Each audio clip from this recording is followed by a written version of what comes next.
Hello दोस्तों, देखिए आज आप लोगों को बता दें कि जैसा कि आप लोग जानते हैं कि आज 21 फरवरी आप लोगों का जो हाई स्कूल का था वो मैथ का पेपर था। जो पेपर हाई स्कूल के थे, देखिए उसमें आप लोगों को जानकारी होगी कोडिंग के हिसाब से पेपर अलग अलग आते हैं। बहुत सारे विद्यालय होते हैं जिनके कोड के हिसाब से पेपर अलग अलग होते हैं, ठीक है। लेकिन जो पेपर हम आज सॉल्व करवाने जा रहे हैं उसका कोड आप लोगों को बता दें 822ZZ। इसका आज हम पार्ट 1 आप लोगों को इसका सोल्यूशन करवाएंगे। तो अगर आप लोग हाई स्कूल का पेपर दे के आए हैं और आपका पेपर 822ZZ कोड का है तो आप लोग अपने आंसर जो है ऑब्जेक्टिव 20 वो आप मैच कर सकते हैं और कमेंट करके हमको बता सकते हैं कि आप लोगों ने 20 में कितने नंबर पाए।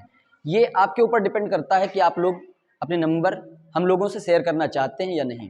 तो अगर आप लोग चाहते हैं शेयर करना तो आप लोग कमेंट करके हमको बता सकते हैं कि आप लोगों ने 20 में कितने नंबर पाए। तो देखिए पेपर का पहला प्रश्न लिखा हुआ है द्विघात समीकरण। क्वेश्चन नंबर देखिए, क्वेश्चन ये है 3x square minus 6x plus 4 equal to 0। देखिए का विविक्त कर पूछ रहा है। क्या पूछ रहा है? विविक्त कर। आप लोगों को बता दिया जाए जो विविक्त कर है उसका फार्मूला क्या होता है? B square. क्या होता है? B square minus 4ac।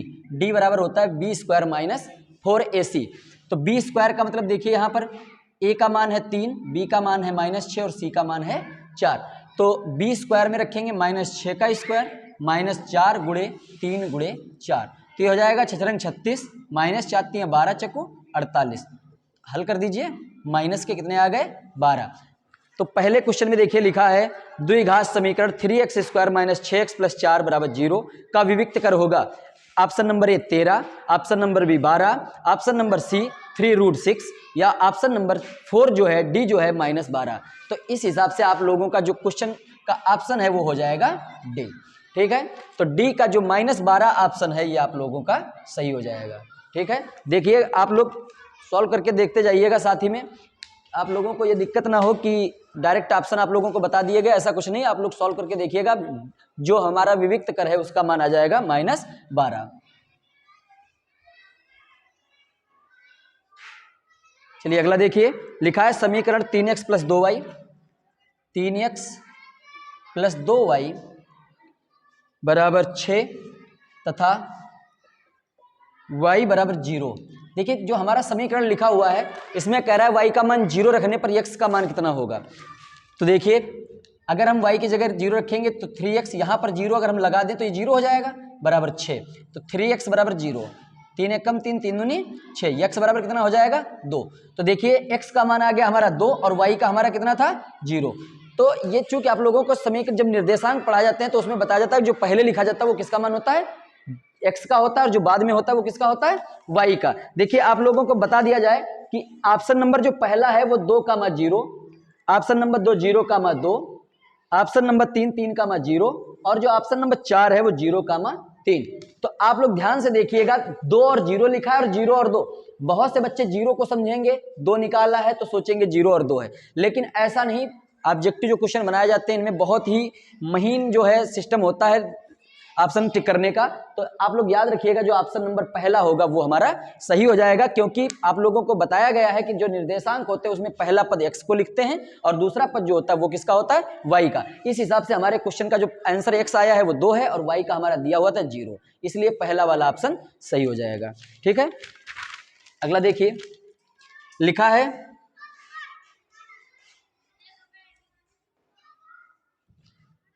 Question number 3, यदि बिंदुओं a, देखिए a बराबर -4,2 -4,2 और b बराबर है 5,6 को जोड़ने वाले रेखाखंड C a, देखिए इसका ऑप्शन है a बटे 8,4, a बटे 8,4 है तो a का मान ज्ञात कीजिए।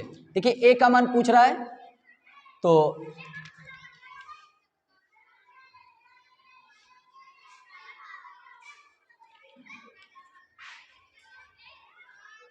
देखिए अगर हम किसी बिंदु को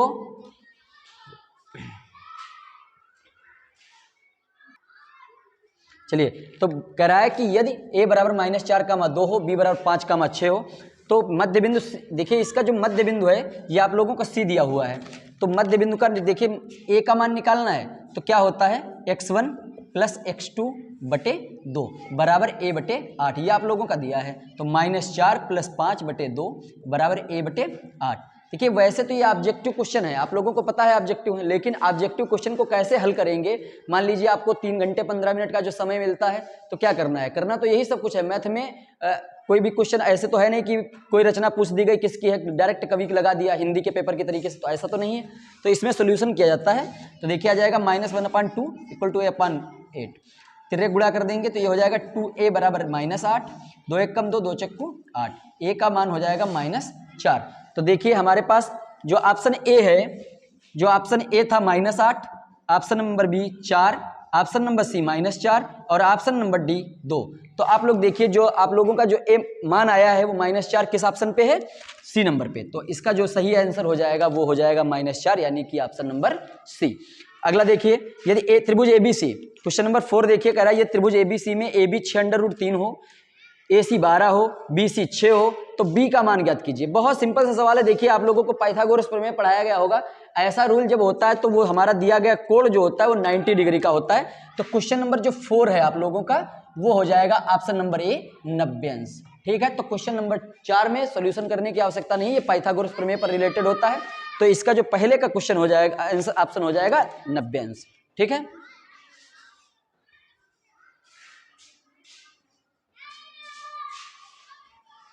अगला देखिए क्वेश्चन नंबर 5। देखिए कह रहा है वह बड़ी से बड़ी संख्या जिसमें 125 और 70 को विभाजित करने पर शेषफल क्रमशः 8 व 5 हो जाए। बहुत सिंपल सा, देखिए कैसे हल करते हैं इसको। 125 है और हमारे पास है 70, इसमें से 5 शेष बचता है और इसमें 8, तो इसमें से निकालेंगे तो 113, यहाँ पर देखिए बचेगा 65। अब एक ऐसी गिनती जो आप लोगों को कह रहा है कि जिसको भाग चला जाए, तो देखिए ऑप्शन नंबर ए, बी, सी और डी।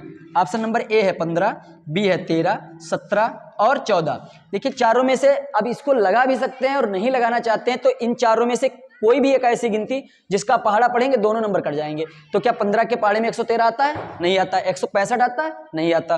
13 के पहाड़े में 13 नामा 13 8 104, 13 नामा 117। देखिए 13 नामा 117 और 13 पचे 65। तो इस तरीके से आप लोग देखेंगे तो 13 के टेबल में 117 भी आता है और 65 भी आता है। तो बड़ी सबसे बड़ी संख्या हमारी 13 हो जाएगी और हमारा जो ऑप्शन होगा वो सही कौन सा हो जाएगा? बी वाला। तो क्वेश्चन नंबर 5 का आप लोगों का जो क्वेश्चन है वो बी वाला सही हो जाएगा। अगला देखिए कह रहा है कि यदि x² + kx - 6 = 0। क्वेश्चन नंबर 6 देखिए, x² + kx - 6 = 0।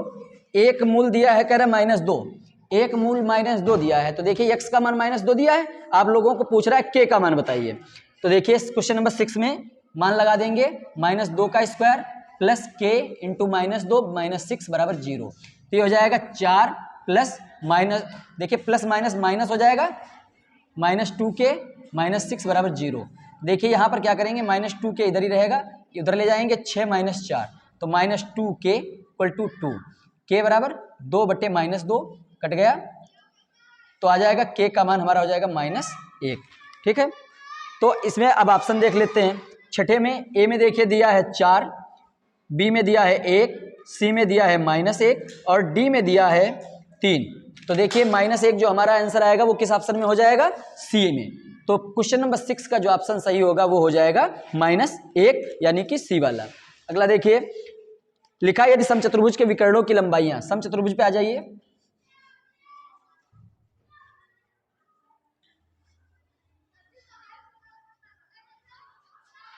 आप लोग अपने पेपर को आराम से मिला लीजिएगा और कमेंट करके बताइएगा कि आप लोगों को कितने नंबर आएंगे इसमें। क्वेश्चन नंबर 7 लिखा है एक समचतुर्भुज है। देखिए आप लोगों को बता दें, एक समचतुर्भुज जो होता है उसके विकर्ण बराबर दूरी पे काटते हैं। तो समचतुर्भुज के विकर्णों की लंबाई 12 और 16 है। देखिए जो 12 है तो ये 6 हो गई, ये 6 हो गई, 16 है तो ये 8 और ये 8। तो कह रहे एक भुजा की लंबाई निकालनी है किसी एक की। तो पाइथागोरस प्रमेय में पढ़ाया गया होगा a बराबर √8² + 6²। तो ये हो जाएगा 64 + 36 और 64 36 जोड़ देंगे तो कितना हो जाएगा? 100। और 100 किसका वर्ग होता है?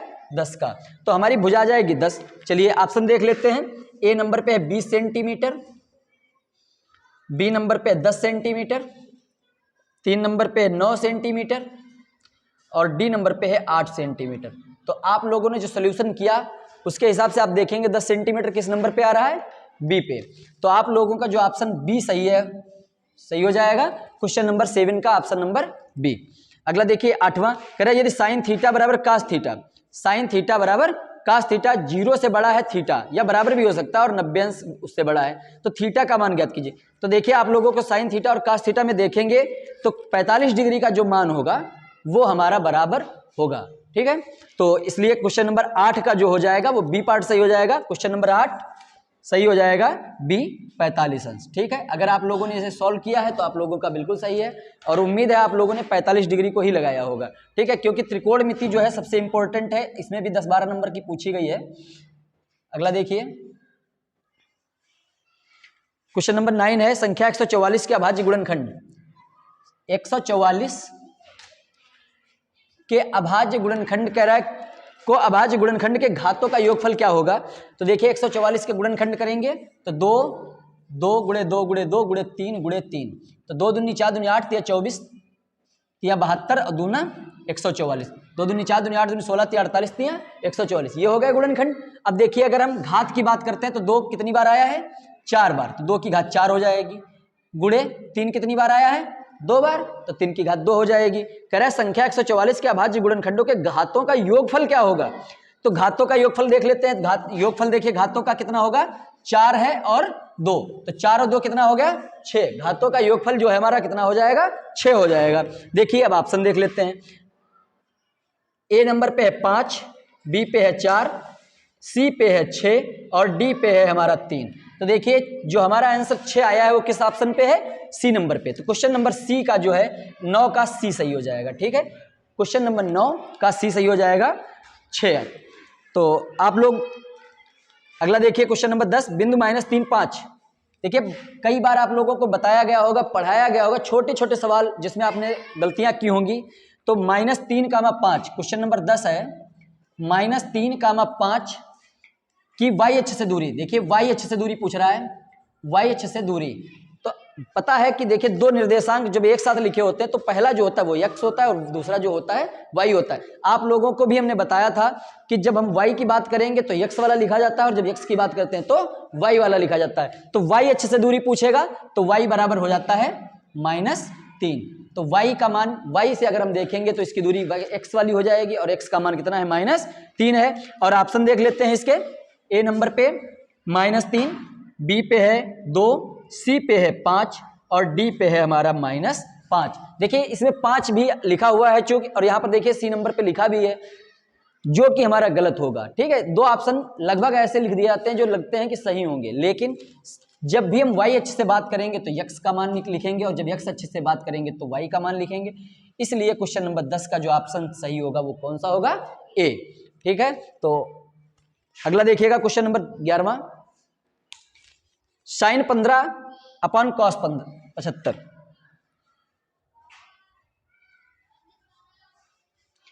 देखिए लिखा है 11वां क्वेश्चन, साइन 15 बटे कॉस 75। अब हमको क्या करना है, देखिए किसी एक को चेंज कर लेते हैं, चाहे साइन को बदल लीजिए या फिर कास को बदल लीजिए। अगर हम साइन को चेंज करते हैं तो क्या हो जाएगा, साइन 90 माइनस 75। यदि हम 90 में से 75 को घटा दें तो 15 बचेगा, तो 90 में से हमने क्या किया, 15 को निकाल दिया, 75 को 15 आ गया बटे कॉस 15। और आप लोगों को कास 75 आप लोगों को पढ़ाया गया होगा कि sine 90 minus theta equal to cos theta, पढ़ाया गया साइन 90 माइनस थीटा बराबर कास थीटा। तो ये हो जाएगा कास 75 बटे कास 75, और कास 75 बराबर है तो क्या होगा, कट जाएगा। और जब दोनों चीजें कट जाएंगी तो आंसर कितना आ जाएगा, 1। कितना आ जाएगा, 1 आ जाएगा। अब देख लेते हैं इनके ऑप्शंस। देखिए ऑप्शन नंबर ए 1, बी पे है 0, सी पे है 2 और डी पे है हमारा -1। देखिए बहुत से बच्चे क्या होते हैं, ज्यादा इंटेलिजेंट होते हैं, ज्यादा पढ़ के जाते हैं, कहते हैं पूरा तो कट ही गया तो 0 बचेगा, है ना। जब सब कुछ कट गया तो कुछ बचा नहीं तो लिखेंगे 0, लेकिन ऐसा नहीं है, सब कुछ कट जाता है। ये डिवाइड का सवाल होता है, डिवाइड में सब कुछ कट जाता है तो एक बचता है ना। कोई ये सब्ट्रैक्ट का तो है नहीं जो घटा दिया 0 बच गया, काटा गया, डिवाइड किया गया। किसी भी नंबर को देखिए 5 से हम 5 को डिवाइड करेंगे तो 1 ही तो आएगा, तो यहाँ पर जब 1 आएगा तो यहाँ पर भी तो 1 ही आएगा। इस तरीके से जो हमारा ऑप्शन सही हो जाएगा वो कौन सा, पहला। इसीलिए क्वेश्चन नंबर 11वां का हम जो है ए वाले में जाएंगे। ए वाले में जो जो लोग बच्चों ने ए टिक किया होगा उनका सही होगा। ठीक है, अगला देखिए क्वेश्चन नंबर 12, माध्य ज्ञात कीजिए। क्वेश्चन में कह रहा है माध्य ज्ञात कीजिए।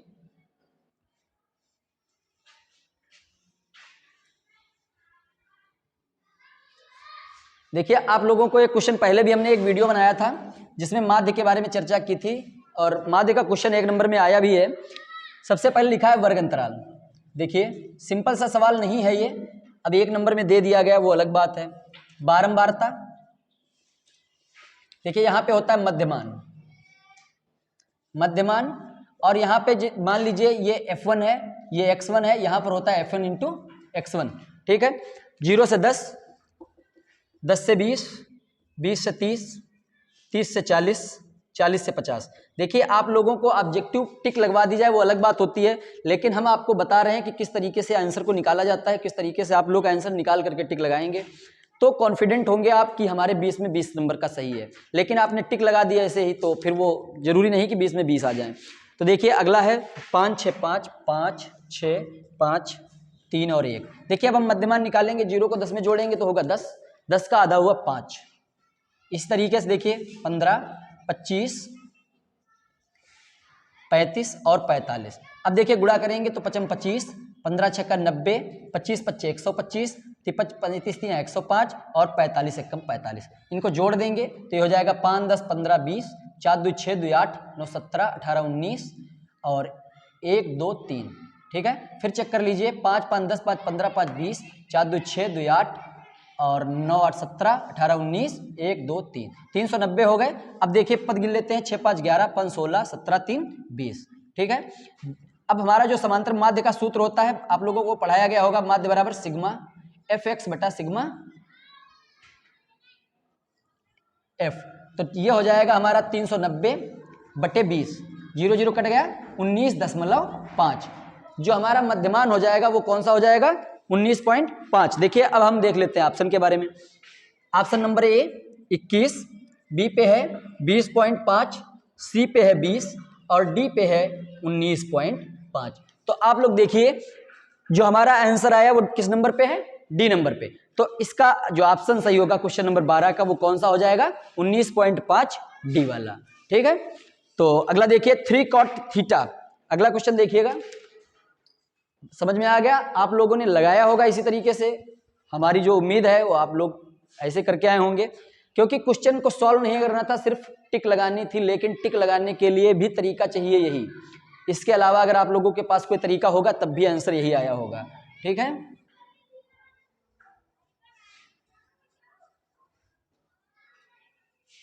अगला देखिए कह रहा 3 cot थीटा, 3 cot थीटा बराबर 4।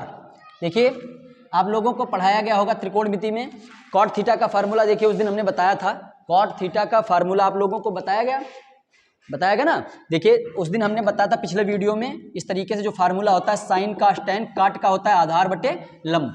तो आधार देखिए cot थीटा की बात अगर की जाए तो ये हो जाएगा 4/3, यहां से ले जाएंगे 4/3, तो लंब हमारा 4 और आधार कितना हो जाएगा 3।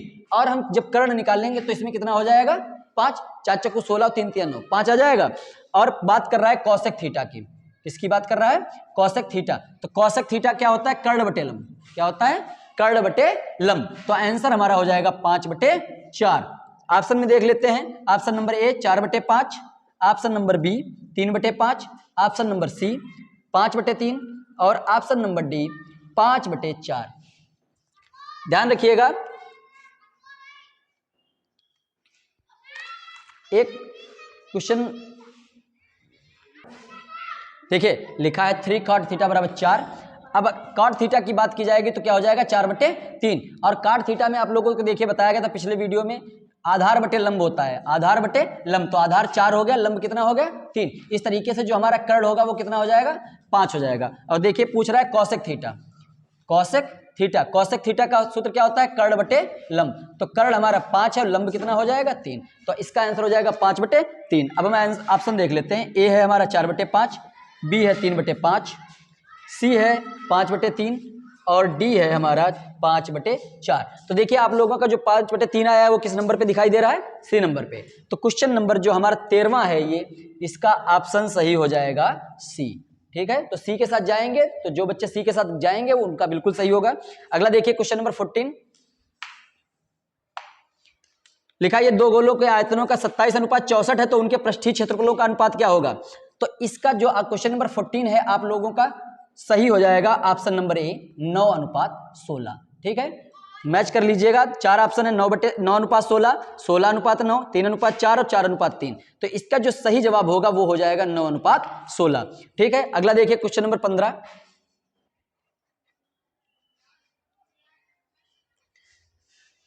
कह रहा है, यदि कुछ प्रेक्षणों के बहुलक तथा माध्य क्रमशः 45 तथा 27 है तो मध्यिका कितनी होगी? मध्यिका कितनी होगी? तो देखिए ऑप्शन नंबर ए है 34, बी है 33, सी है 32 और डी है हमारी 40। तो आप लोग ध्यान दीजिएगा, इसकी जो माध्य बहुलक 45 है, मध्यिका 27 है, तो मध्यिका हमारी हो जाएगी 33। ठीक है, तो ऑप्शन नंबर सही हो जाएगा बी वाला। अगला देखिए 16वां सवाल, मैच कर लीजिएगा आप लोग अपना paper. x² - 2x + 1, x² - 2x + 1 का क्या मूल होंगे? तो मूल का मतलब होता है गुणनखंड कर लेते हैं, x² - x + 1, तो ये हो जाएगा x, यहाँ पर कॉमन ले लेंगे तो x - 1 हो जाएगा, और -1 कॉमन लेंगे तो x - 1, ब्रैकेट में x - 1 और दूसरे ब्रैकेट में x - 1। ये तो हमारे हो गए बराबर 0 हो गया।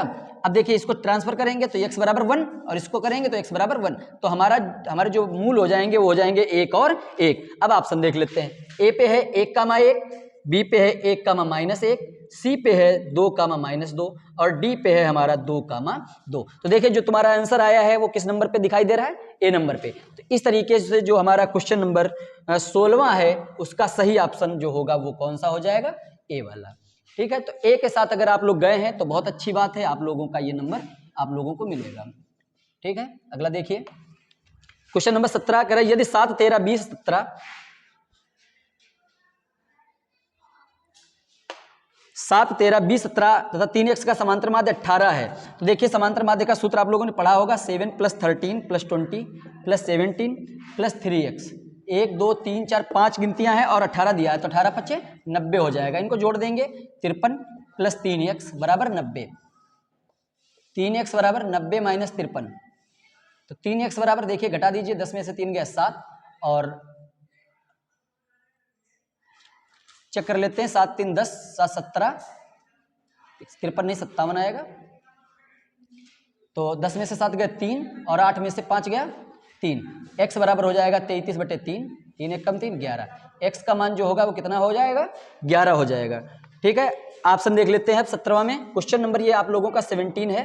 देखिए जहां पर ऑप्शन ए है 20, बी पे है 15, सी पे है 11 और डी पर है आप लोगों का 9। तो देखिए x का मान जो 11 है वो किस नंबर पे आ गया है? सी नंबर पे। तो ऑप्शन नंबर सी इसका सही जवाब हो जाएगा। आप लोगों ने अगर सी नंबर क्वेश्चन में किया है, टिक किया है या फिल किया है गोले को, तो ये वाला सही हो जाएगा। अगला क्वेश्चन देखते हैं, क्वेश्चन नंबर 18 हमारा क्या लिखा हुआ है? 3/x। देखिए क्वेश्चन नंबर 18, 3/x - 2x बराबर 2/x। कह रहा है मैं x का ये मान निकालना है आप लोगों को। तो देखिए क्या करेंगे, 3/x, देखिए यहां पर बटे 1 हो जाएगा तो हल कर लेंगे, 3 - 2x² बराबर 2/x। ठीक है, x काट देंगे तो ये बचेगा 3 - 2x² बराबर 2। चेंज कर देते हैं, 2x² बराबर हो जाएगा 3 - 2, तो 2x² बराबर 1, x² बराबर 1/2, x बराबर हो जाएगा √1/2, यानी कि -+1/√2, क्योंकि 1 का जो मान होता है वो 1 ही होता है और जो √2 है उसको सॉल्व किया जाता है।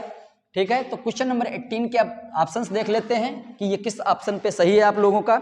पहला देखिए ए +-1/√2, बी पे है +-1, सी पे है 0,2 और डी पे है +-1/2। तो देखिए आप लोगों का जो आंसर आया है वो किस ऑप्शन पे सही आ रहा है, देख रहे होंगे आप लोग अपनी स्क्रीन पे भी देख रहे हैं, अपने पेपर में भी, तो ये पहला ऑप्शन जो है आप लोगों का सही हो जाएगा। इसके बाद कह रहा है ये दो समरूप त्रिभुजों की विमाएं 4:7 में है, तो इन त्रिभुजों के क्षेत्रफलों का अनुपात क्या होगा? तो ऑप्शन नंबर देखिए क्वेश्चन नंबर 19 का आप लोगों का सही हो जाएगा बी। इसीलिए जिन लोगों ने क्वेश्चन नंबर 19 में बी को सही किया है, टिक किया है, उनका ऑप्शन बिल्कुल सही है और उनका आंसर का जो अंक है वो बिल्कुल मिलेगा उन्हें। क्वेश्चन नंबर 20वां देखिए, यदि एक वृत्त का क्षेत्रफल तथा परिमाप संख्यात्मक रूप से समान है तो उस वृत्त की त्रिज्या होगी। तो क्वेश्चन नंबर 20 को देखिएगा आप लोग, तो इसका सही आंसर हो जाएगा ऑप्शन नंबर डी, 2 मात्रक। ठीक है, तो जिन बच्चों ने 2 मात्रक को किया है उनका बिल्कुल सही है। तो उम्मीद है आप लोगों को जो ये क्वेश्चन 1 से 20 तक बताए गए समझ में आए होंगे और आप लोगों ने उन्हें मैच भी किया होगा।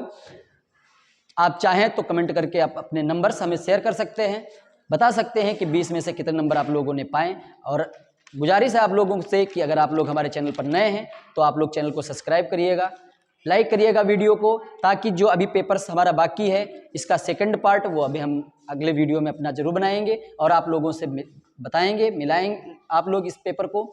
और जो भी आगे के आने वाले पेपर्स हैं हाई स्कूल या इंटर के, वो आप लोग मैच करें और ताकि आप लोगों को इसकी जानकारी मिलती रहे। तो आज के वीडियो में बस इतना सा ही, अगले वीडियो में हम इसका जो शेष पार्ट्स है वो जरूर हल करवाएंगे। धन्यवाद।